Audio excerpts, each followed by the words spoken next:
పరిశుద్ధ గ్రంథం నుండి మొదటి తెస్సలోని రాసినటువంటి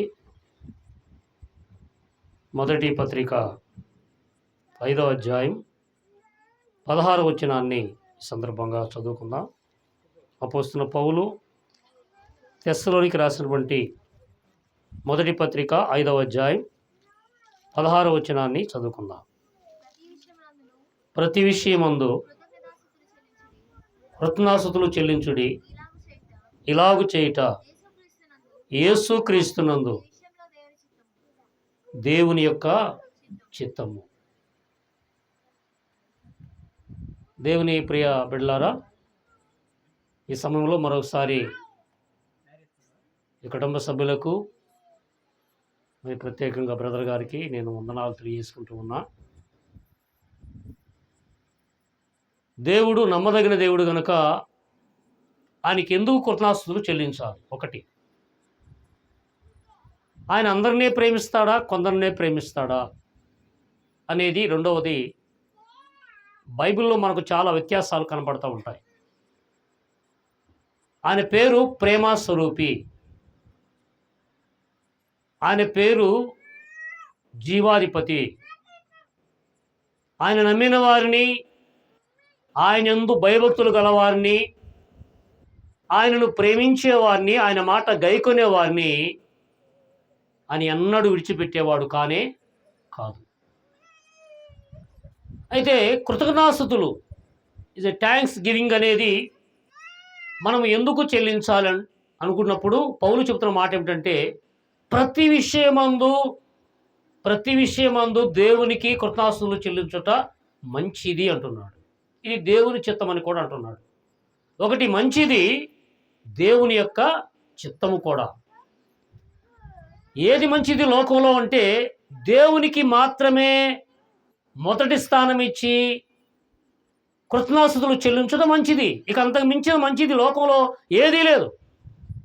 మంచి ఇల్లు ఉండొచ్చు, మంచి పలుకుబడి ఉండొచ్చు, మంచి ధనం ఉండొచ్చు, మంచి జ్ఞానం ఉండొచ్చు, మంచి తెలివి ఉండొచ్చు, అంగబలం ఉండొచ్చు, ఐశ్వర్యం ఉండొచ్చు, బలం ఉండొచ్చు, అనేకమైనటువంటి వివిధమైనటువంటి ర్యాంకులు ఉండొచ్చు. కానీ దేవునికి మాత్రమే మనం ఇచ్చేటువంటి ప్రథమ స్థానం ఇచ్చింది లోకంలో ఏది లేదని దేవుని వాక్యం తేటగా మనకు తెలియపరుస్తూ ఉంది. మరి దేవునికి కృతజ్ఞతలు చెల్లించడం వల్ల మానవుడికి వచ్చేటువంటి ఉపకారములు లేక గొప్ప కార్యాలు ఏమిటటువంటి విషయాన్ని మనం జ్ఞాపకం చేసుకున్నప్పుడు చాలా సందర్భాల్లో లేక చాలా సమయాల్లో దేవుని వాక్యమే మనకు ఆన్సర్, దేవుని వాక్యమే మనకు సమాధానం ఇచ్చేటువంటి పరిస్థితి మనం చూస్తాం. 116వ కీర్తనలో దావీదు ప్రార్థించాడు. 116వ సంకీర్తన 12వ వచనంలో, యెహోవా నీవు నా చేసిన ఉపకారములకు నేనేమి చెల్లింతును, ఇదిగో నా రక్షణ పాత్ర చేత వచ్చుకుని ఆయన నామములో ప్రార్థన చేసేదను. దావీదు అంటున్నాడు, అయ్యా నువ్వు నాకు చేసినటువంటి ఉపకారాలకి నేనేమి చెల్లిస్తే నీ రుణం తీర్చుకోగలను? నువ్వు చేసిన ఉపకారాలకి నేనేమి చెల్లిస్తే అసలు నీ రుణం తీరుతుంది? కింద అంటున్నాడు, ఏడాది దూడలనా వేలాది పొట్టేళ్ళనా అని అంటున్నాడు. ఒకవేళ ఏడాది దూడలను ఇచ్చినా వేలాది పొట్టేళ్ళని ఇచ్చినా నీ రుణం నేను తీర్చలేను కదా. అందుకని ఇవ్వలేను. కాబట్టి రక్షణ పాత్ర అంట హృదయముతో నేను నీకు కృతజ్ఞతాస్తుతులు చెల్లించదు. దేవుడు కోరుకునేది అదే. మనం దేవుని ముందు ఎన్ని కోట్లు పెట్టినా తీసుకోడండి. హృదయానుసారంగా కృతజ్ఞతాపూర్వకంగా మనస్పూర్వకంగా పూర్ణాత్మతో, పూర్ణ హృదయముతో, పూర్ణ వివేకముతో, పూర్ణ శక్తితో నీ దేవుని ప్రేమిస్తే నీ పట్ల దేవుడు గొప్ప కార్యం చేయగలడు. నాకు తక్కువ పరిచయం అయినప్పుడు కూడా బ్రదర్ గారు తన నమ్మకం చాలా గొప్పది, ఒబీడియంట్. రెండవది, ఆయన విశ్వాసము ద్వారా, అబ్రహాము లాంటి విశ్వాసం ద్వారా ముందుకెళ్ళేటువంటి ఒక గొప్ప విశ్వాసాన్ని నేను చూశాను బ్రదర్లో. అందుకనే ప్రభు అన్నాడు దేవుని వాక్యంలో 108వ సంకీర్తనలో మనం చదువు, యెహోవా యందు భయభక్తులు గలవారి చుట్టూ ఆయన దూత కావలును, నీ లోగడి నీ భార్య ఫలించు ద్రాక్షవళును, నీ పిల్లల ఒలివల మొక్కల ఉదురు అన్నాడు. దేవుని యందు భయభక్తులు గలవారి చుట్టూ ఎప్పుడు తన దూత ఉంటుంది. చెట్టు ఏరు ఎలా బలంగా ఉంటుందో బిడ్డలు కూడా బలంగా ఉంటారు. అందుకని ఇట్ ఈస్ ఏ హెవీల్లీ బ్లెస్సింగ్. కుమార్తెకు దేవుడు హెవీల్లీ బ్లెస్సింగ్, ఒక గొప్ప బ్లెస్సింగ్ ఎక్కడ ఇవ్వటం అనేది ఒక గొప్ప ఆశ్చర్యపడే సంగతి. ఈ రవి కాలంలో చెప్పుకోవడానికి, నా బిడ్డలు సిగ్గుపడడానికి వీల్లేదని చెప్పుకోవడానికి, తలెత్తడానికి ఒక heavenly blessing, highly blessing. That is a heavenly impossible. ఇది అసాధ్యమైన కార్యమైన నేనున్నానని దేవుడు తల ఎత్తి ఈ కుటుంబంలో ఫస్ట్ క్లాస్లో బిడ్డను పాస్ చేయడం అనేది అది ఊహలు కూడా. చాలామంది వేల మంది లక్షల మంది ఎగ్జామ్స్ రాస్తారు, లక్షల మంది రాస్తారు ఎగ్జామ్స్. చాలా ఆశ పెట్టుకుంటారు, ట్యూషన్కి వెళ్తారు, రాత్రి అంతా మెలకుగుండి చదువుతారు. అక్కడికి వెళ్ళిన తర్వాత అవన్నీ గుర్తుకురావు, అవన్నీ కూడా గుర్తుకురావు. చాలామంది ఫెయిల్ అయిన వాళ్ళు ఉన్నారు. చాలా ఆసక్తిగా చదివి ట్యూషన్కి వెళ్ళి కష్టపడి పగలనక రేనక పుస్తకం మీదే ధ్యాస ఉంచి ఆ రెఫరెన్స్ అన్ని కూడా తిరగేసిన వాళ్ళు, తెలుగులో, హిందీలో, మ్యాథ్స్లో, సైన్స్లో, అన్నిట్లో కూడా, స్టడీస్ అన్నింటిలో కూడా తిరగవేసి ఫెయిల్ అయిన వాళ్ళు చాలామంది నేను చూడగలను. ఒకవేళ లోక జ్ఞానం ఉన్నా కూడా పుస్తక జ్ఞానము కంటే ఆత్మీయ జ్ఞానం గొప్పదని దేవుడు చెబుతున్నాడు. అక్షరము చంపును కానీ ఆత్మ జీవింప చేయరు. ఆత్మీయ వివేకము ఒక వ్యక్తిని పుస్తకాల జ్ఞానం కంటే ముందు నడిపించగలదు. మనుషుల జ్ఞానము అది లోకంలోకి పరిమితం. ఒక జ్ఞానం వల్ల సైంటిస్ట్ కావచ్చు, తను చదివే పుస్తకం వల్ల డేవిడ్ ముల్లర్ అనేకమైన పుస్తకాలు చదివి ప్రార్థనాపరుడై తన కుటుంబాన్ని కాపాడుకోలేకపోయాడు, రక్షించలేకపోయాడు. ప్రార్థనలో బలవంతుడే, వాక్యం చదివే విషయంలో చాలా హస్తహీనుడే, పరిశుద్ధి గలవాడే, కానీ తన కుటుంబం విషయంలో ఫెయిల్ అయిపోయాడు. It is a failure. లైఫ్లో ఫెయిల్యూర్ మంది ఎంతమంది ఫెయిల్యూర్ అవుతున్నారు. లోకంలో గెలవచ్చు, లోకంలో సింహాసనం పొందవచ్చు, లోకంలో డాక్టర్ కావచ్చు, లోకంలో కలెక్టర్ కావచ్చు, లోకంలో ముఖ్యమంత్రి కావచ్చు, లోకంలో ప్రధానమంత్రి కావచ్చు, లోకంలో అంగరంగ వైభవంగా సింహాసనం కూర్చోవచ్చు, కానీ దేవుని ఆత్మచేత నింపబడటం అనేది అది పుస్తకాల కంటే లోకం కంటే పరిమితమైనది. దేవుని స్తోత్రం. అది అందనది ఊహల కన్నా. అందుకనే దేవుడు చేసిన మేలులు కంటికి కనపడవు, చెవికి వినపడవు, హృదయానికి గోచరం కావటండి. పాప కూడా చాలా డౌట్గా ఉండి ఉంటుంది, నేను ఎలా ఉంటాను, మా డాడీ ఏమంటాడు, మా మమ్మీ నేను కష్టపడి చదువుతున్నాను, ఒకవేళ ఫెయిల్ అయితే కనీసం సెకండ్ క్లాస్ వచ్చినా కూడా మా డాడీకి అది అసంతృప్తే కదా. ఫస్ట్ క్లాస్ పాస్ అయితే అనుకోండి ఒక పట్టుదల, అంతకంటే ఒక రోషం. చాలామంది చదువులో రోషం చూపిస్తారు, ప్రార్థనలో కూడా రోషం చూపిస్తారు. నేను అనుకుంటున్నాను తల్లి కూడా ప్రార్థనతో పాటు బాగా చదివింది అనుకుంటున్నాను. ఎరా తల్లి, నా మనసును బట్టి. కాబట్టి దేవుడు తన హృదయ వేదన చూసి నా బిడ్డ పట్ల గొప్ప కార్యం చేయాలని ఆయన చేసిన గొప్ప కార్యం. ఇది మనుషులు చేసేది కాదు, లేకపోతే వాడు దిద్దేటప్పుడు ఏదో ఈమెని పాస్ అయ్యాలని చేసింది కాదు, ఏది చేసింది కాదు, కానీ ఏమీ లేకుండా చేశాడు. డేవిడ్ సాల్మన్ అనేటువంటి ఆయన ఎగ్జామ్స్ దగ్గరికి వస్తున్నాయి, పబ్లిక్ ఎగ్జామ్స్ దగ్గరికి వస్తున్నాయి, పుస్తకం తీయట్లేదంట. ఉదయం సాయంత్రం మధ్యాహ్నం మూడు టైంలో ఎక్కడికి వెళ్తున్నాడు తెలియదు, గదిలోకి వెళ్ళి తలుపేసుకున్నాడంట. ఒక్క బుక్ వాడు చదివితే ఒట్టు. అడిగారంట, ఎరా ఎగ్జామ్స్ వస్తుంటే పుస్తకాలు చదవకుండా లోపలికి వెళ్ళి గది వేసుకున్నామంటే మీకు తెలియదులే అంటున్నాడంట. ఎగ్జామ్స్ వచ్చేసాయి, ఎగ్జామ్స్ రాశాడు, అంతా అయిపోయింది, అందరికంటే సంతోషంగా ఉన్నాడంట. వాళ్ళు నవ్వుతున్నారంట. వీడు ఒక్క పుస్తకం కూడా తీయలేదు, తెలుగు చదవలేదు, హిందీ చదవలేదు, ఇంగ్లీష్ చదవలేదు, లెక్కలు చూడలేదు, కనీసం ఆఖరి సోషల్ స్టడీలు కూడా కనీసం పుస్తకం చదవలేదు. వీడింత హ్యాపీగా ఉన్నాడు. ఏంటంటే ఆ ఉన్నటువంటి కాలేజీలు అందరికంటే ఆయన ఎక్కిరించే వాళ్ళకంటే, ఆయన ఎంతమంది ఎక్కిరించారో వాళ్ళందరికంటే ఫస్ట్ క్లాస్లో పాస్ అయ్యాడు. ఈ మధ్య కాలంలోనే మనం పేపర్లో చూస్తాం.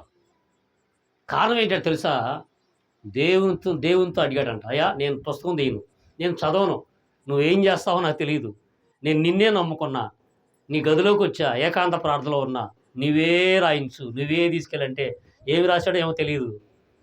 దేవుని కృపచేత ఫస్ట్ క్లాస్‌లో పాస్ అయ్యాడు. కాలేజీలో ఫస్ట్ సీట్ వచ్చింది ఆయనకి. ఎంత గొప్ప కార్యం అండి. దేవుడు చేయాలి కానీ, ఇది మనుషులకు అసాధ్యం కానీ దేవునికి సమస్తం కూడా సాధ్యం. ఆయన చేయలేదంటే ఏముంది? నువ్వు నమ్మినప్పుడు ఆయన తప్పక గొప్ప కార్యాలు చేయగలడు.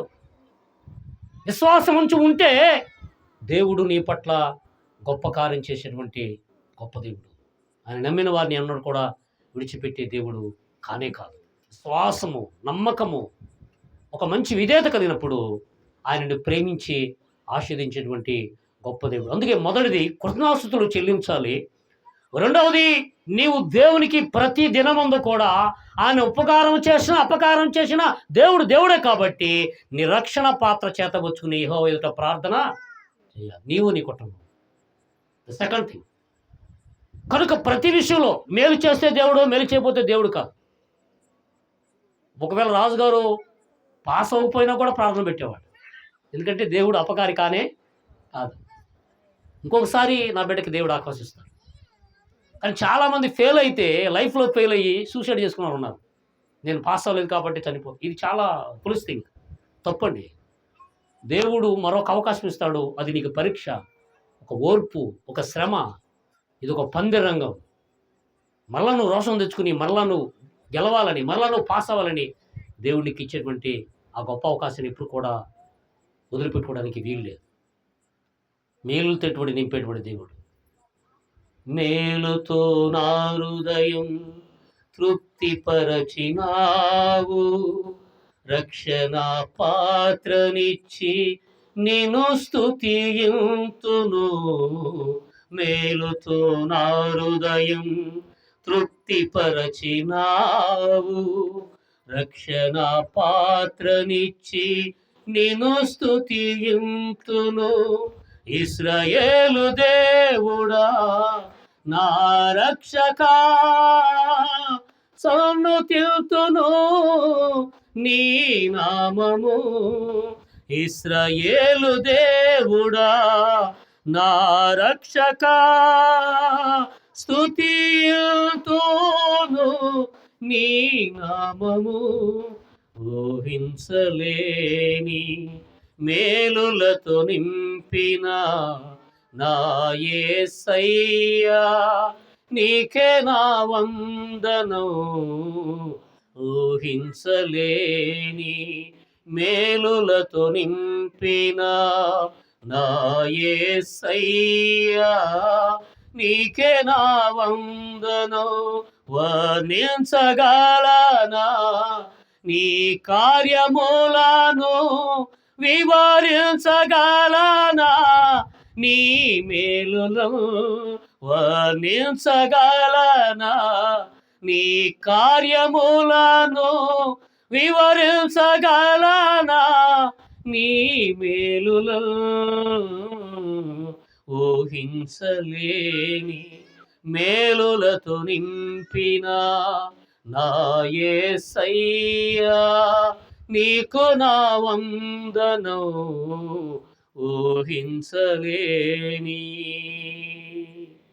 ఇది ఊహించినటువంటి గొప్ప కార్యం. కొంతమందికి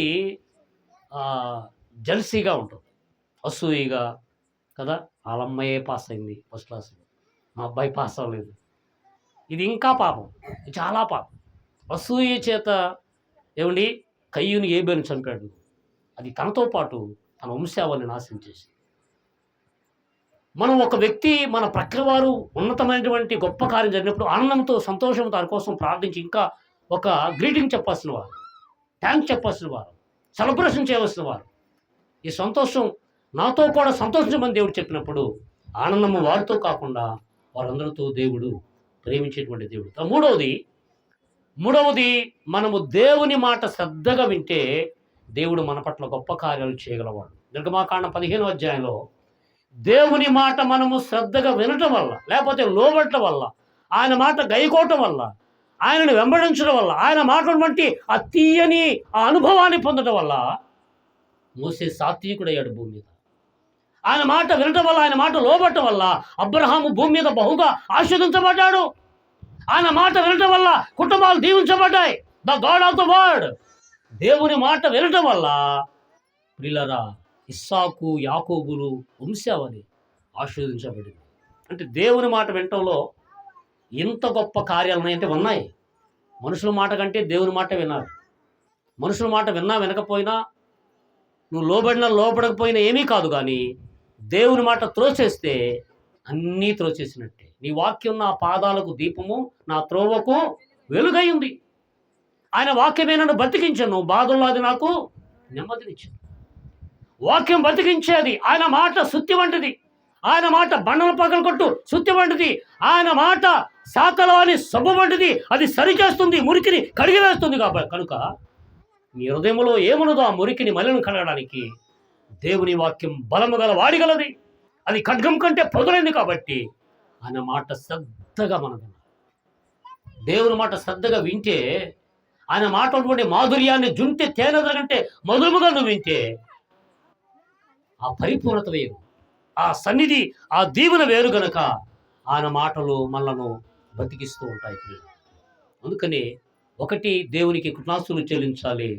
రెండవది, ప్రతి విషయం అందు ఆయన చేసిన ఉపకారం మరవకుండా నా ప్రాణమా యెహోవాను సన్నుతించాలని దావీదు ప్రార్థించాడు. మూడవది, ఆయన మాట జాగ్రత్తగా శ్రద్ధగా వినటం వల్ల అబ్రాహాములాగా, మోషేలాగా, ఏలియాలాగా, హన్నాలాగా, రూతులాగా, ప్రియులారా వీరందరూ ఏ రీతిగా దీవించబడ్డారో అలాగున దేవుడు బహుగా నిన్ను దీవిస్తాడు. ఆయన మాట వినటం వల్ల వచ్చేటువంటి గొప్ప ఆశీర్వాదం ద్వితీయోపదేశకాండం 6వ అధ్యాయములో కుటుంబానికి కావలసిన వాగ్దానం దేవుడు రాశాడు. నీవు నీ కుమారులు నా మాట శ్రద్ధగా విని ఉపదేశమును ఆలకించి నీ గౌరుల మీద, నీ ద్వారాబంధాల మీద వాటిని రాసుకుని నీ చేతులకు బాసిగా కట్టుకొనవలెను. అవి నీకు బాసికంగా ఉంటాయి. అవి కుడి ఎడమ నీ తొలగనివ్వు. నా కుమారుడా, నా మాటలు ఆలకింపుము, నా మాటకు చెవియొగ్గుము. అవి నిన్ను కుడికి ఎడకు తొలగనివ్వు. ఆయన మాట ఎంత పరిపూర్ణమైందో ప్రియులారా, మోషే ద్వితీయోపదేశకాండం 6వ అధ్యాయంలో కుటుంబానికి కావాల్సిన వాగ్దానాన్ని దేవుడు దయచేసి నువ్వు కూర్చున్నప్పుడు, లేచున్నప్పుడు, పండుకున్నప్పుడు, నిద్రిస్తున్నప్పుడు, నువ్వు త్రోవన నడుచున్నప్పుడు వాక్యాన్ని చదవాలి, ధ్యానించాలి. నీవుతో, నీ కుమారుడితో, నీ కుమార్తెలతో వాటిని చదివించాలి. ఉంటుందా కుటుంబంలో ఈ కంటిన్యూషన్? లేకపోతే టీవీల ముందు పెడుతున్నారు పిల్లలు? ఈ కంటిన్యూషన్ ప్రార్థన చేసిన తర్వాతే కళ్ళు తెరవాలి మనం. ఇప్పుడు ప్రతి ఇంటికి కూడా తలుపు ఉంటుంది. తలుపుకి ఒక తాళం ఉంటుంది. తలుపు పెద్దది, దానికంటే కొంచెం పెద్దది తాళం కప్ప. తాళం కప్ప కంటే చిన్నది తాళం చెవి. తాళం చెవి చిన్నదే కానీ అది అన్నింటినీ బంధిస్తుంది. ఏమండి, తాళం చెవి అంతా ఎంత ఉంటుంది, అన్నింటినీ బంధిస్తుందా లేదా? అన్ని క్లోజ్ చేస్తున్నా లేదా? ప్రార్థన కూడా అలాంటిది. తాళం చెవి లాంటి ప్రార్థన. ఈ చిన్న ప్రార్థన గొప్ప కార్యాలు చేయగలదు. ఈ చిన్న ప్రార్థన, ఒక చిన్న ప్రార్థన ఆకాశాన్ని ఆపేసింది, సూర్యచంద్ర నక్షత్రాలు ఆపేసింది. యెహోషువ ప్రార్థన చేస్తే ఒక దినమల్లా సూర్యుడు ఉదయించలేదు, చంద్రుడు అస్తమించలేదు. దేవుడు గొప్ప కార్యాలు జరిగించాడు. ఒక చిన్న ప్రార్థన చేస్తే ఎరుకో కూడా పడిపోయాయి. ఒక చిన్న ప్రార్థన మొరపెడితే ఎర్ర సముద్రం దాటి ఇశ్రాయేలు అవతలకి చేరారు. చిన్న ప్రార్థన చేస్తే ప్రియులారా గొప్ప అద్భుతాలు జరిగినటువంటి సంఘటనలు పరిశుద్ధ లేఖన భాగాల్లో మనం చూస్తూ ఉన్నాం. ఒక సంతోషమైనటువంటి ఒక మంచి వాక్యం ఫిలిప్పీ పత్రిక 4వ అధ్యాయం 4వ వచనంలో పౌలు అంటున్నాడు, ఎల్లప్పుడూ ఆనందించుడి, మరల చెప్పుదును ప్రభునందు ఎల్లప్పుడూ సంతోషించుడి, మీ సహనము సకల జనులకు తెలియచేయండి, ప్రభువు సమీపంగా ఉన్నాడు, దేని గురించి చింతింపవద్దు, ప్రతి విషయమందు కృతజ్ఞ స్తుతులు చెల్లించుడి. ప్రతి విషయంలో దేని గురించి చింతపడకుండా సంతోషంగా ఉండండి. నేను సమీపంగా ఉన్నానని పౌలు ఫిలిప్పీ పత్రికలో రాశాడు. ఇప్పుడు సంతోషం కుటుంబంలో ఉంది. ఈ సంతోషాన్ని అందరితో కలిసి పంచుకుంటున్నారు. దేవునికి కృతజ్ఞతలు చెల్లిస్తున్నారు. మనుషులకు చెప్పకపోయినా దేవునికి తెలుసు. దేవునితో ఈ ఆనందాన్ని పంచుకుంటున్నారు. దేవా, నా కుటుంబాన్ని బలపరిచావు, నా కుటుంబాన్ని ఆనందం చేశావు, నా కుమార్తె విషయంలో ఈ నవ్వు ఉంచావు, ఆనందం ఉంచావు. It is celebration. ఈ ఆనందము, సంతోషం అనేది అందరితో కలిసి పంచుకునేటువంటి సమయం కనుక ఆ సమయంలో మనం దేవునితో కలిసి ఉల్లాసించి సంతోషించాలి. ఒక స్టూడెంట్‌కి హ్యాపీ సంతోషం ఎప్పుడంటే అతను పాస్ అయినప్పుడు. అది ఇంటర్మీడియేటా, డిగ్రీయా, మెట్రికా, లేకపోతే ఎంటెకా, బీటెకా, 10థ్ క్లాసా, 8వ తరగతా, 7థ్ క్లాసా, ఇది కాదు. నేను పాస్ అయితే అది నాకు సంతోషం. మరి ఫెయిల్ అయిన వాడు సంతోషించడు. మొఖంలో చాలా బాధ, కృంగిపోతాడు. ఏదో పోగొట్టిన వాడిలాగా ఒక కొందరుల మనిషిగాడు. భోజనం చేయడు, నిద్రపోడు. నేను పాస్ అవ్వలా. నేను పాస్ ఎందుకు ఫెయిల్ అయ్యాను? ఎక్కడ ఫాల్ట్ వచ్చింది? నేను బాగానే చదివాను, బాగానే రాశాను, చాలా బాగా ట్యూషన్‌కెళ్ళాను. అసలు అన్ని మంచి మార్కులు నాకు వస్తాయనుకున్నాను నేను. పేపర్‌లన్నీ పూర్తి చేశాను. ఒక్కొక్కళ్ళు దరిదాపులుగా 2, 3 టావులు రాస్తే నేను 10 టావులు రాశాను. ఏది కూడా మిస్ కాలేదు నేను. మ్యాథ్స్‌లో ఏది మిస్ కాలేదు. కానీ నేను ఎందుకు ఫెయిల్ అయ్యాను? నేను అందరికంటే బాగా ఏసీటీసీలో ఈ బీసీఎస్ రాసినప్పుడు నేను బాగా రాశాను. నేను అనుకున్నాను తప్పకుండా అన్నీ పాస్ అవుతానని. ఒకటి పోయింది. దాని గురించి నేను బాధపడలేదు, కానీ మళ్ళా ట్రై చేసి మళ్ళా రాశాను. అంటే వాళ్ళు మార్కులు వేస్తారని కాదు, ప్రార్థన చేసినా కూడా అది ఫెయిల్ అయింది. ఎక్కడో బైబిల్ ఎగ్జామ్స్‌లో కొంచెం మార్పులొచ్చినాయి. చాలా బాగా రాశాను. నేనొక్కడే కాదు, చాలామంది ఫెయిల్ అయినా కూడా నేనెందుకో ఒక్కటే తప్పినందుకు చాలా బాధపడ్డా. ఎందుకు పోవాలి అక్కడ కూడా నేను. అక్కడే హాస్టల్‌లో ఉండి రాసినా కూడా హైదరాబాద్‌లో ఫెయిల్ అయ్యాను. బైబిల్ అనుభవం ఉన్నా కూడా ఫెయిల్ అయ్యాను. బైబిల్ చదివినా కూడా, ఎంత చదివినా కూడా నాకు జ్ఞానం అర్థం కాలేదు. దేవుని జ్ఞానం ఉండాలి. మన జ్ఞానం కంటే ఆయనిచ్చే జ్ఞానం చాలా పరిపూర్ణమైంది ప్రియులారా. అందుకనే పరిశుద్ధ గ్రంథంలో దేవుడు చాలా విషయాలు మనకు బోధిస్తూ ఉంటాడు. కుటుంబంలో దేవుడు చేసినటువంటి గొప్ప కార్యం ఈ రోజుతో అయిపోయేది కాదు. ఈ ఒక్క రోజుతో ఏదో ప్రార్థన పెట్టుకుని రాజుగారు ముంగటం కాదు, కానీ తన బిడ్డపడ చేసిన కార్యాన్ని బట్టి ప్రతి దినమందు దేవునికి కృతజ్ఞతాస్తుతులు చెల్లించాలి. ప్రభువా నీకు స్తోత్రం, యేసయ్యా నీకు వందనాలు, యేసయ్యా నువ్వు గొప్ప కార్యమయ్యా. ఆ రీతిగా నీ కాలేజీలో కూడా ఒక మంచి పోస్ట్ కూడా నువ్వు దయచేసి నాయన, ఒక మంచి సీట్ కూడా ఇచ్చి బిడ్డ ఇంకా ఉన్నతమైనటువంటి అవరోధాలకు తీసుకెళ్ళమని ప్రార్థన చేస్తే దేవుడు అది కూడా గొప్ప కార్యము జరిగిస్తాడు. ఎందుకంటే ఆయన మాట తప్పుడు నరుడు కానే కాదు. ఆయన మాట ఇచ్చి నెరవేర్చే దేవుడు, వాగ్దానం ఇచ్చేటట్టు గొప్ప దేవుడు. ఆయన విషయంలో నమ్మిన వారి విషయంలో ఆయన ఎన్నడూ కూడా మాట తప్పిన వాడని పరిశుద్ధ లేఖన భాగాల్లో ప్రియులరా మనం ప్రత్యేకంగా చూస్తూ ఉంటాం. అందుకని ఇది గొప్ప అద్భుతమైనటువంటి విషయం.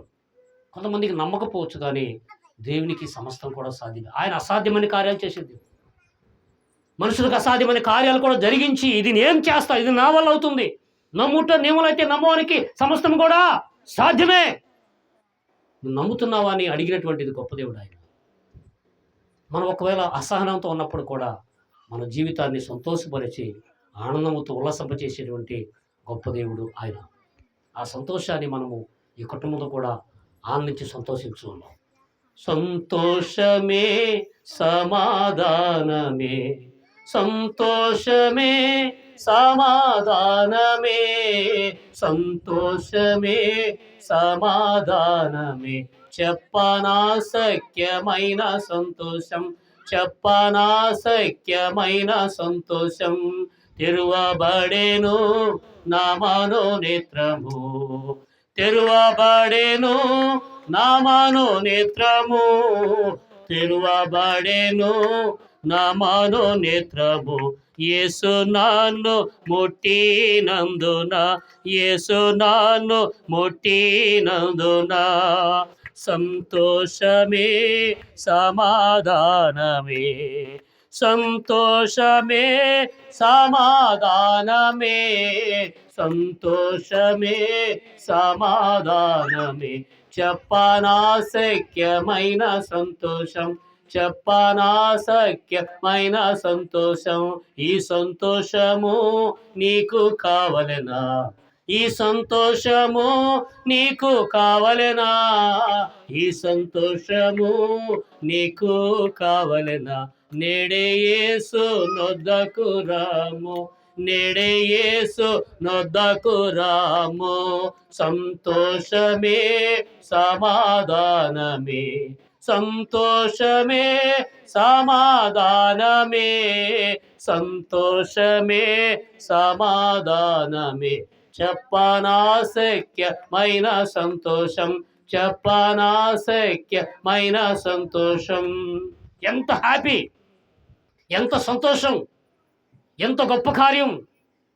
ఈ సంతోషం కుటుంబంతో పాటు కాదు, కానీ దేవునితో ఎల్లప్పుడూ సంతోషించడానికి దేవుడు చేసినటువంటి గొప్ప కార్యం ప్రియులారా, ఈ గొప్ప కార్యం.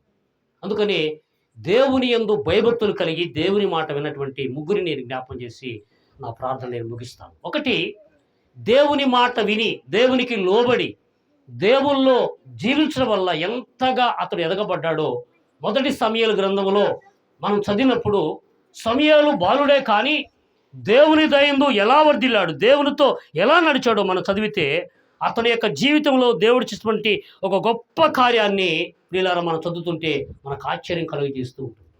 మొదటి సమూయేలు గ్రంథము 6వ అధ్యాయంలో మనము చదివినప్పుడు ఆ గొప్ప కార్యాన్ని దేవుడు మన పట్ల చేస్తారు. 2వ అధ్యాయం 26వ వచనంలో దేవుని దయందు మనుషుల దయందు సమూయేలు బహుగా దీవించబడ్డాడని రాయబడి. ఒకటి దేవుని దయ, రెండవది మనుషుల దయ. జ్ఞానమందు దేవుని దయందు సమూయేలు బహుగా ఎదుగుతూ ఉన్నాడు. ఎదుగుదలలో సమూయేలు ఎదిగాడు. కారణం ఏంటో తెలుసా? చిన్నతనములో బాలుడుగా ఉన్నప్పుడు అన్న సమూయేలుని షిలోహు మందిలో విడిచిపెట్టింది. షిలోహు మందిలో విడిచిపెట్టిన తర్వాత ఆ పాలు లేవు, ఆహారం లేదు, పెంచేవారు లేరు, పనివారు లేరు, మంత్రస్థానులు లేరు. మరి ఎలా పెరిగాడు సమూయేలు? కేవలము దేవుని ద్వారానే ఎదిగాడు. ఎదిగిన సమూయేలు ఎక్కడున్నాడు?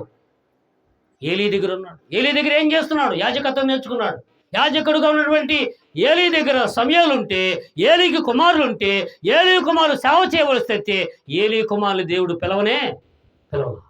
ఎవరు పిలిచాడు? తన యందు భయభక్తులు కలిగి తనతో ఉన్నటువంటి సమూయేలుని దేవుడు పిలిచాడండి.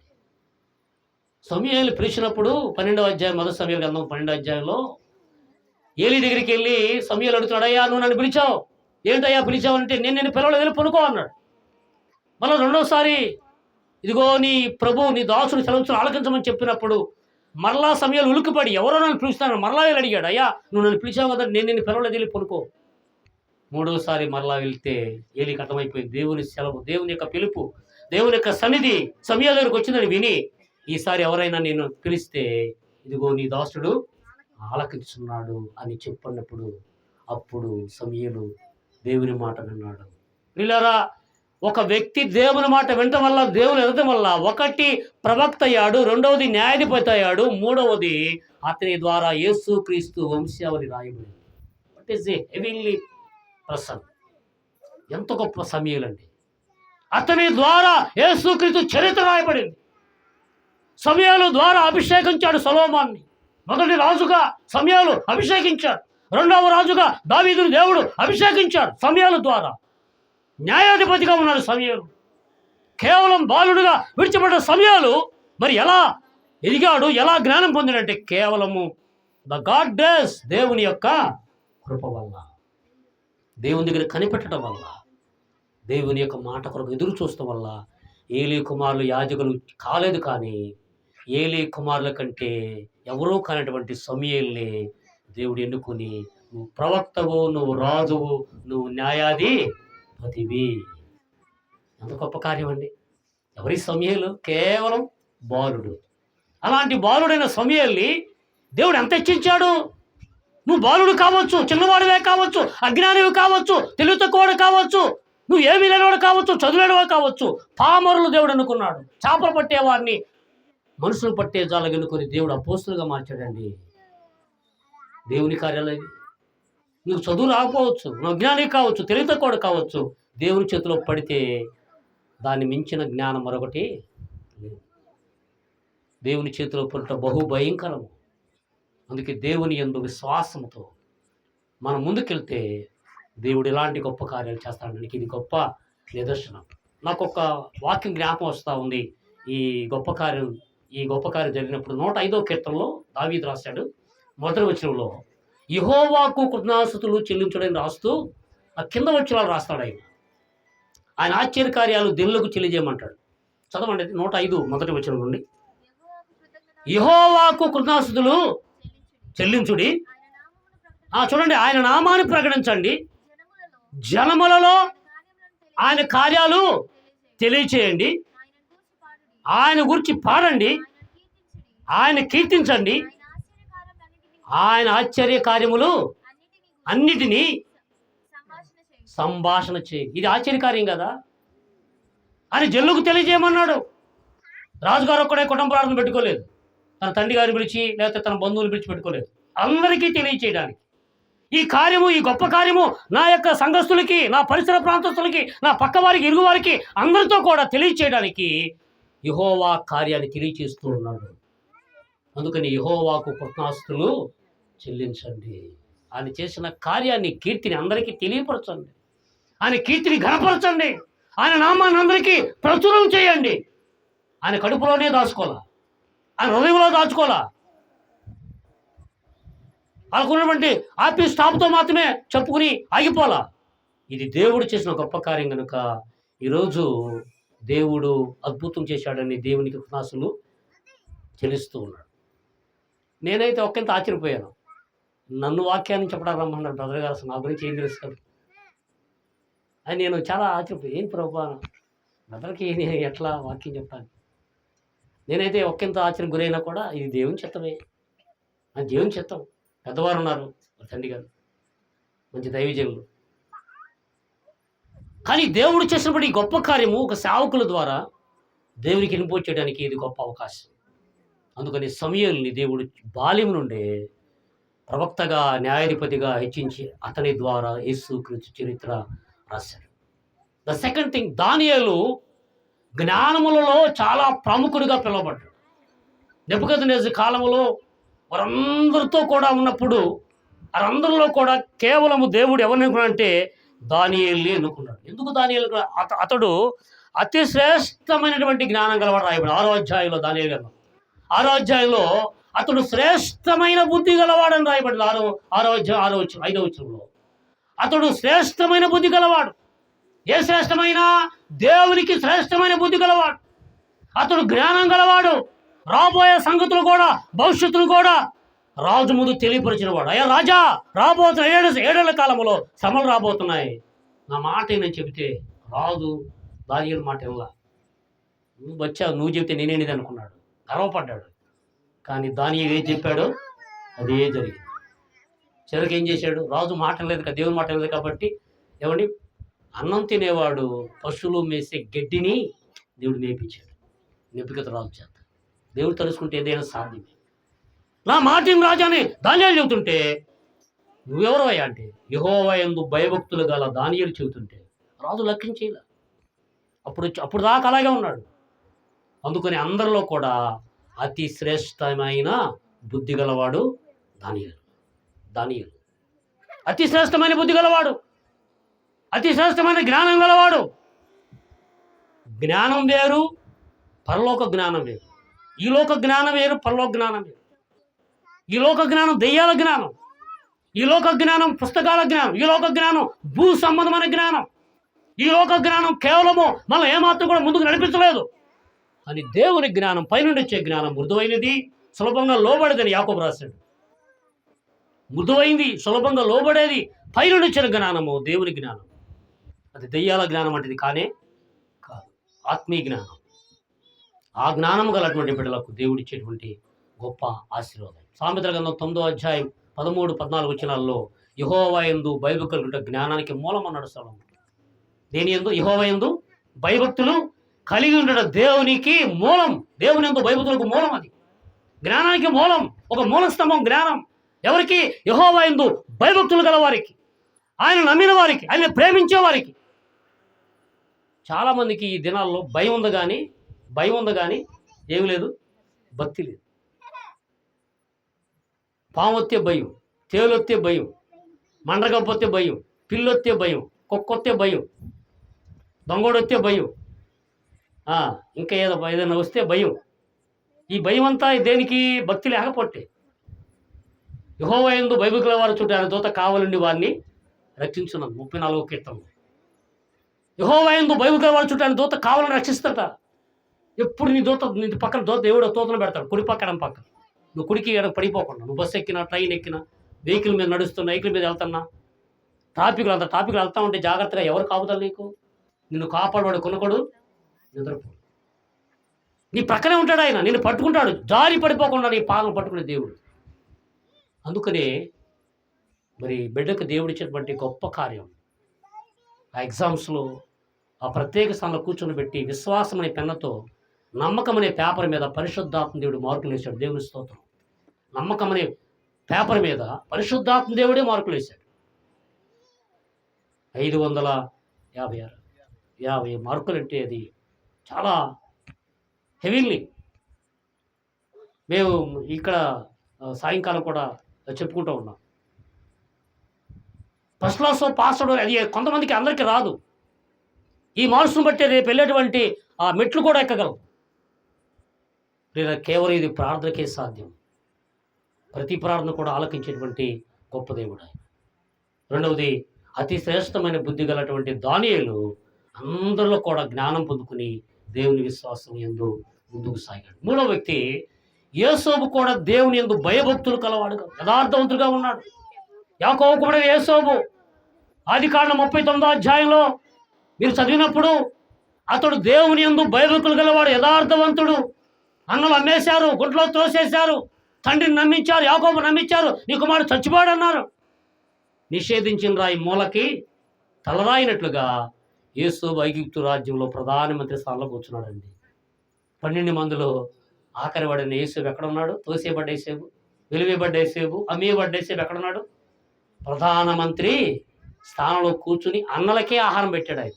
కరువు కాలం వచ్చినప్పుడు యాకోబు కుమారులు రూబేనులందరూ కూడా వెళ్తే రాజుగారు పైన వెళ్ళన్నాడు. ఆ రాజుగారు ఎవరో తెలియదు కదా.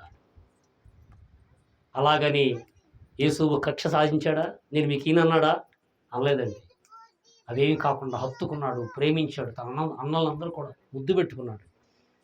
వారికి కావలసిన ఆహారం ఇచ్చాడు. కారణం ఏంటో తెలుసా? చెరసాల్లో వేసినా కూడా ఒక స్త్రీ మోహపు చూపుతో ఉన్నప్పటికి కూడా చెరసాల్లో వేయబడ్డ యేసోబు దేవుని యందు భయముకు గలవాడు కాబట్టి అతని నమ్మకాన్ని బట్టి దేవుడు యేసోబును బహుగా దీవించాడు. రాజు ముందు నిలబెట్టాడు. రాజు నడయ్యా, నా తర్వాత నీవే రాజు, ఇక్కడ నీ సెలవు లేకుండా ఒక్కడు కూడా ఇక్కడి నుంచి బయటకు వెళ్ళడానికి వీల్లేదు. ఇది దేవుని కార్యాలండి. దేవుని నమ్మినప్పుడు, భయభక్తులు కలిగి ఉన్నప్పుడు, ఆయనతో నడిచినప్పుడు యోసేపు ఒక ప్రధానమంత్రి రాజ్యంలో ఉన్నాడు. ఎక్కడ? గుంటలో తోయబడ్డ యేసు, అమ్మివేయబడ్డ యేసేపు, తృణీకరించబడ్డ యేసేపు. బట్టలు చింపేశారు, వస్త్రాలు చింపేశారు, గోతులో పడేశారు. నీ కొడుకు చచ్చిపోయాడు అన్నారు. చివరికి ఆ కొడుకు దిక్కయ్యాడు. అతడి ఆ స్థానంలో ఉండి తన తండ్రిని పోషించాడు, తన అన్నదమ్ములకు ఆహారాన్ని ఇచ్చాడు. దేవుని నమ్మితే ఇంత గొప్ప కార్యాలు ఉంటాయి. దేవుని కలిగి ఉంటే, ఆయన ఎంత భయభక్తులు కలిగి ఉంటే, యథార్థంగా ఉంటే, నమ్మకంగా ఉంటే, విశ్వాసంగా ఉంటే, ఆయనకు లోబడితే ఇన్ని గొప్ప కార్యాలు దేవుడు చేస్తాడు మన పట్ల. ఈరోజు ఈ గొప్ప కార్యం మనతో కాకుండా మన కుటుంబాల్లో దేవుని కలిగినప్పుడు మనం చేస్తామో లేదని విశ్వాసాన్ని తప్పకుండా మనం కలిగి జీవించటువంటి అవసరము ఎంతైనా ఉన్నది. అందుకని ప్రియులరా, సమూయేలు చిన్నవాడైనా కూడా దేవుడు సమూయేలు దీవించాడు. దానియేలు ప్రార్థనాపరుడు, ముమ్మారు మోకళ్ళని ప్రార్థిస్తాడు. అతడు అతి శ్రేష్టమైన బుద్ధి గలవాడిగా రాజులో ప్రధానమంత్రిగా కూర్చున్నాడు. ప్రధాన మార్గంలో అతడే ఎన్నిక కాబట్టి దానియేలు ప్రముఖుడు, అందరిలో ప్రముఖుడు. అతని యొక్క సెలవు లేకుండా ఎవరు కూడా బయటికి వెళ్ళారు. వీళ్ళు తాకీదు రాయించారు దానియేలు మీద. రాజా, నీ మాట వినకుండా అతను లోపలికి వెళ్ళి ప్రార్థన చేస్తున్నాడు, అతను కట్టి సింహాల బోల్లో వేయమని సింహాల బోల్లో వేసేసారు. మరి ఎవరు కాపాడారు దానియేలు అంటే? దేవుడే. సింహం సైతము దానియేలుకు నమస్కారం చేసింది. దేవునికి సమస్తం కూడా సాధ్యమే. అన్నిటినీ కూడా సహించేది దేవుని యొక్క గొప్ప కార్యాలు. అందుకని ప్రతి విషయంలో కూడా దేవునికి కృతజ్ఞతలు చెల్లించాలి. నేను ముగించబోయే ముందు ఒక విషయాన్ని చెప్పి ముగిస్తాను. సొలొమోను దేవునికి ప్రార్థన చేస్తున్నప్పుడు, రాజే అలా ప్రార్థన చేస్తూ నీకేం కావాలో కోరుకోమని దేవుడు అడిగాడు. సొలొమోనుకి అవకాశం ఇచ్చాడు, ఒక ఆపరేషన్ ఇచ్చాడు. ఒక ప్రత్యేకమైనటువంటి ఒక ఆపరేషన్ ఇచ్చినప్పుడు నీకేం కావాలో అడగమన్నప్పుడు, అయ్యా ఇక్కడ ఉన్నటువంటి వెండి బంగారాలు, ఈ ధనధాన్యాలు నాకు వద్దు, కానీ ఇశ్రాయేలును పరిపాలించడానికి, ఇశ్రాయేలును ముందు నడిపించడానికి నాకు జ్ఞానం కావాలని పిల్లల సొలొమోను అడిగితే, అతడు జ్ఞానంతో పాటు ఐశ్వర్యము, ఆయుష్, ఘనత, జ్ఞానము సమస్తం కూడా దేవుడు సొలొమోనుకి ఇచ్చాడు. ఈ లోకంలో మనిషికి కావలసింది దేవుడిచ్చేటువంటి ఆత్మీయ జ్ఞానం. దాని ద్వారా మానవుడు ముందుకు నడిపించబడుతూ ఉంటాడు. ఈ తర్వాత చదువు ఇంటికిన తర్వాత 1 రాజుల గ్రంథం 3వ అధ్యాయం 12వ వచనంలో సొలొమోను అడిగినప్పుడు దేవుడు సొలొమోనుకి ఆత్మ జ్ఞానం ఇచ్చాడు, వివేకం ఇచ్చాడు, విద్యనిచ్చాడు, ఆయుష్ ఇచ్చాడు, ఘనత ఇచ్చాడు. కలిమిచ్చాడు, ఐశ్వర్యం ఇచ్చాడు. ఇక నీ తర్వాతే రాజులు అన్నాడు. అంతగా దేవుడు ఆస్వాదించాడు. ఈరోజు దేవుడు నీ పట్ల నా పట్ల చేసిన ఈ గొప్ప కార్యాలు మరవకుండా ప్రభువుకి ఇష్టంగా జీవించాలని, దేవునికి కృతజ్ఞతలు చెల్లించడానికి పరిశుద్ధాత్మ దేవుడు మరి బిడ్డకు ఈ గొప్ప కార్యం చేశాడు. మనం అందరం ప్రార్థన చేయాలి. ఒకటి దేవుని నమ్మటం వల్ల, ఒకటి దేవుని యందు బైబిల్ వినటం వల్ల, యెహోవా కృతజ్ఞతలు చెల్లించడం వల్ల ఇది సాధ్యం. యెహోవా కృతజ్ఞతలు చెల్లించుడు ఇది మంచిదన్నాడు పౌలు గారు. ఎందుకు కృతజ్ఞతలు చెల్లించాలంటే దావీదు అన్నాడు, ఆయన చేసిన ఉపకారాలకి నేనేమి చెల్లించాలి? ఏడాది దూడలనా, వేలాది పొట్టేలనా, ఇదిగో రక్షణ పాత చేత బుచ్చున నామలో ప్రార్థన చేస్తానని దావీదు మొక్కుబడి చెల్లించాడు. ఈరోజు మొక్కుబడులు చెల్లించాలి. మూడవది, ఆయన మాట శ్రద్ధగా వినాలి. ఆయన దగ్గర శ్రద్ధగా ఆయన మాట వింటే నువ్వు ఎక్కడికి వెళ్ళాలో ఆయనే తీసుకెళ్తాడు. నువ్వు ఎటు వెళ్ళాలో నడిపిస్తాడు. నువ్వు డాక్టర్ కావాలా, ఇంజనీరు కావాలా, సాఫ్ట్వేర్ కావాలా, ఏం కావాలో, టీచర్ కావాలో, డాక్టర్ కావాలో, లాయర్ కావాలో ఆయనే నిర్ణయిస్తాడు. తల్లిదండ్రులు నిర్ణయించేది. తల్లిదండ్రులు పుట్టడం వరకే, పుట్టుక వరకే వారి జీవితం. వారి జన్మనీయటం వరకే. సమస్తం నడిపించేవాడు దేవుడే. కార్యాలు చేసేవాడు దేవుడే. నీ చేపట్టి ముందు నడిపించే, నీ భవిష్యత్తు నిర్ణయించేవాడు దేవుడే. కన్నవారి వరకే ఆ బాధ్యత. కానీ ఇక నుంచి దేవుడి ద్వారా నడవలసినటువంటి వారు.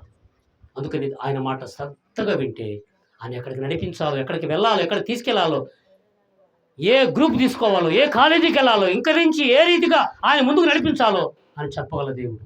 103వ సంకీర్తనలో మనం చదువుతాం, ఇదిగో ఆయన యవ్వన కాలమందు పుట్టిన కుమారులు బలవంతుతో బాలంటి వారని. నా ప్రాణమా యెహోవాను సంతించుము, ఆయన తన సమస్తమైన పరిశుద్ధ నామము సంతించుము. నా ప్రాణమా యెహోవాను సంతించుము, ఆయన చేసిన ఉపకారంలో దేనిని మరవకు. ఏది మరవకుండా పక్షిరాజు వలె నీ యవ్వనము ఆయన కొత్తగా చేసింది. యెహోవా కొరకు ఎదురు చూసి వారు నూతన బలం పొందినట్లుగా యవన కాలమందు దేవుడు ఆత్మచేత నడిపించగల గొప్పవాడు. కనుక ఈ కుటుంబంలో చేసినటువంటి గొప్ప కార్యం, ఈ అద్భుత కార్యం మనం మరవకుండా ఆయన నామాన్ని ఎప్పుడు కూడా కనపరచాలి, ఆరాధించాలి. ప్రతి విషయంలో దేవునికి కృతజ్ఞతలు చెల్లిస్తూ ఉన్నాం.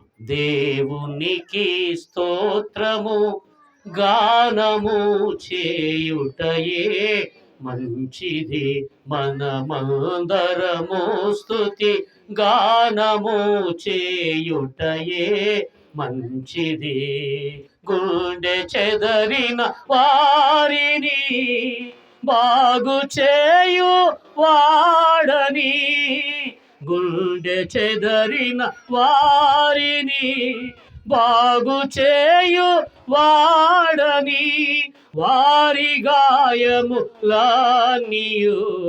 కాటుచున్న వాడని, వారి గాయములన్నీయు కాటుచున్న వాడని. దేవునికి స్తోత్రము గానము చేయుటయే మంచిది, మనమందరము స్తుతి గానము చేయుటయే మంచిది. ప్రభువు గొప్ప వాడును, అధిక శక్తి సంపన్నుడు. ప్రభువు గొప్ప వాడును, అధిక శక్తి సంపన్నుడు. జ్ఞానమునకు ఆయనే మితియులేని వాడని, జ్ఞానమునకు ఆయనే మితియులేని వాడని. దేవునికి స్తోత్రము గానము చేయుటయే మంచిది, మనమందరము స్తుతి గానము చేయుటయే మంచిది. ఆయన మాత్రమే కనపరచడం మంచిది, ఆయన మాత్రమే స్తుతించడం మంచిది, యెహోవాకు కృతజ్ఞతలు చెల్లించడం మంచిది అని అన్నాడు. కనుక మనం మంచి కార్యం, ఈ గొప్ప కార్యం, అద్భుత కార్యం, ఈ ఘన కార్యం, ఈ ఆయన చేసిన గొప్ప ఉపకారము, ఈ అద్భుతమైనటువంటి ప్రార్థన కృతజ్ఞతాస్తుతులు ఈ కుటుంబస్తులు చెల్లిస్తూ, నేను నా ఇంటి వారి యెహోవాని సేవిస్తాం అలాగే యెహోషువ ప్రార్థించాడు. మరి ఇంటి వారితో కలిసి, కుటుంబంతో కలిసి, బిడ్డలతో కలిసి మరి సంఘాన్ని ఆహ్వానించి నీ కృతజ్ఞతాస్తుతులు చెల్లిస్తుండగా మనమందరం ఆ బిడ్డ కొరకు ప్రార్థన చేద్దాం. ఇంకా మంచి మంచి భవిష్యత్తును, జ్ఞానమును, తెలివిని, ఆలోచనలు రాబోతున్న దినాల్లో ఒక్కొక్క మెట్టు దేవుడు ఎక్కించి అనేకమైన దయా కిరీటాలు, దీవెనకరమైన కిరీటాలు, ఆశీర్వాదములు, ఆయుష్, దీర్ఘాయువు దేవుడు బిడ్డకు దయచేయలాగున పరిశుద్ధాత్మ దేవుడు ఆ బిడ్డను దీవించి, బలపరిచి, స్థిరపరిచి రేపు కాలేజీలో కూడా గొప్ప మంచి ప్రథమ స్థానంలో ఒక మంచి సీట్ను దేవుడు దయచేయటం, పరిశుద్ధాత్మ దేవుడు బిడ్డను దీవించి కుటుంబాన్ని కాపాడి, రాజుగారిని తన భార్యను ఇచ్చిన బిడ్డలను మరి తండ్రి గారిని ఆస్వాదించి కాపాడి కృప చూపుటకు దేవుని కృప నిరంతరము ఈ కుటుంబానికి తోడైంది, ఆస్వాదించి కాపాడి ఈ గొప్ప కార్యం, ఈ ఆశ్చర్యమైన గొప్ప కార్యం మనుషులకు తెలియచేసి స్వార్థ ద్వారా వాక్యం ద్వారా వినిపించి ఉండగా దేవుడి మనవలను ఆలకించి తన ఆత్మ వినికిలో జ్ఞాపం చేసుకుని ఆ బిడ్డకు మెండైనటువంటి ఘనమైన అద్భుతమైన గొప్ప కార్యం దేవుడు అనుగ్రహించి కాపాడి బలపరిచి బలమును తెలివిని ఆరోగ్యను ఆయుష్ను దేవుని దేవుడు దయచేయునుగాక. ఆమె చిన్న ప్రార్థన. పరిశుద్ధుడా దయగల మా తండ్రి, ఈ వాక్యం ద్వారా మీ బిడ్డలతో మాట్లాడి నమ్ముచున్నాను. అవిధేయుడును వచ్చేవాడును ఏదైనా వచ్చిరాని మాటలు అజ్ఞానం గల మాటలు మాట్లాడి ఉంటే క్షమించండి. ఈ కుటుంబానికి రావాల్సిన ఇంకా దీవులు ఏవైతే మిగిలి ఉన్నాయో అవన్నీ కూడా నా ప్రభా నా దేవ మీ పరలోకం నుంచి పంపించండి. తన విశ్వాసాన్ని బట్టి, నమ్మకాన్ని బట్టి, తల్లి ప్రార్థన బట్టి, తండ్రి ప్రార్థన బట్టి, వారి తాతగారి ప్రార్థన బట్టి, మరి ఈ సేవకుల కుటుంబంలో నువ్వు చేసిన గొప్ప కార్యం అందరి ముందు తల ఎత్తిన దేవుడా, సిగ్గుపరచకుండా ఈరోజు తల ఎత్తి విజయం ఇచ్చిన గొప్ప తండ్రి, ఏ రీతిగా నేను స్తుతించిన నిర్ణయం తీరదు నాయన. నీ బిడ్డలు చేసిన ఈ గొప్ప కార్యాన్ని బట్టి ఇదిగో నీ కుమారుడు ఈరోజు కృతజ్ఞత కలిగి ఈ ప్రార్థన కూడా ఏర్పాటు చేసుకుని అనేక మందికి వాక్యం వినిపించి ఉండదు. ఈ వాక్యం అందరిలో ఫలింపచేసి కుటుంబానికి కావాల్సిన మెండైన కార్యాలు జరిగించి మీరు మయం పొందమని, వచ్చిన బిడ్డలు దీవించమని, మయంతో కృప చూపించమని, మరి రాజుగారిని తను చేసే రాకపోకలు పరిచర్య సేవ అలాగే తన భార్య కుటుంబాన్ని మీరు వర్ధలు చేసి నడిపించమని, ఇంకా రావాల్సినటువంటి అనేక అవసరాలు అక్కర్లు మెండైన కార్యాలు బిడ్డ యొక్క జీవితంలో రేపు కాలేజీలో నూతనంగా వెళ్ళడానికి సహాయం చేయమని, నీ చేతమైతే మంచి మార్కులు ఇచ్చావు ప్రభా. అందులో బట్టి జీవితకాలం అంతా నీ స్తుతి, బ్రతుకాలం అంతా కృపాక్షమాలు తోడుగా ఉంచమని, నీ మహిమతో నింపమని, నన్ను కూడా మన్నించమని, నీ కృపతో నింపమని యేసుక్రీస్తు పరిశుద్ధ నామములో ఈ మనవులన్నీ ప్రార్థించి అడిగి వేడుకొంచున్నాము తండ్రి. ఆమె వందనాలు. నన్ను ఆహ్వానించి ప్రేమించమంటే రాజు గారికి కూడా ప్రత్యేక వందనాలు నేను తెలియజేసుకుంటాను.